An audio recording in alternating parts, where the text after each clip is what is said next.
really quick, going back to Paul Newman, you said you grew up in the same town with him.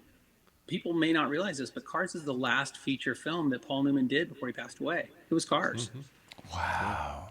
And when we got him to play the part, we had a script, obviously. And as he read it, Paul's a real race car driver. So he's looking at it going, that's not right. He wouldn't say that. No, that doesn't make sense. And he started doing his edits. And we're like, yeah, let him do his edits. This guy knows what he's talking about. And so Paul Newman became the technical consultant on Cars.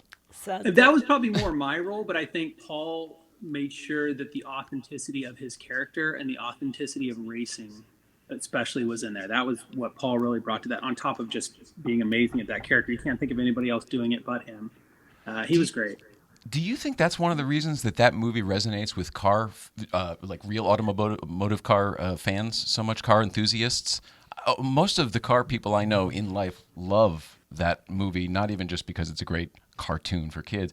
It's just a great car movie. The sounds are right, the physics are right, everything's right about it. It is, and not only do we like Paul Newman in that movie because he's a car guy, but for those of us who know his career, Butch Cassidy and the Sundance Kid, and all the Cool Hand Luke for sure. Yeah. Slapshot, the Hudson. Oh yeah, Slapshot with the brothers.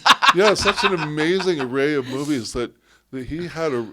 His persona was like a real persona, right? So when he played a role, whether it was comedy or straight, he just brought so much into it. So to have him as kind of the central character holding that movie together, I think that was genius. I totally agree. Did you, if you don't mind, did you guys go after Paul Newman as like a first choice because of the racing element? Obviously, he's a huge get as an actor, but the car element is what gets it for me.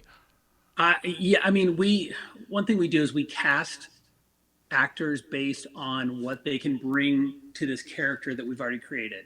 So some studios will go after an actor because they're the hot actor and then try to make their character look like that actor, and we don't do that. For Paul, because he had this racing history, but also if you think about him in his later years of his career, like Color of Money and those kind of things, when he plays that kind of gruff older character that has to teach a young hotshot, and in that case it was Tom Cruise, a thing or two, you can see the relationship we're looking for between him and Owen Wilson. So it really makes sense that we used him for that role.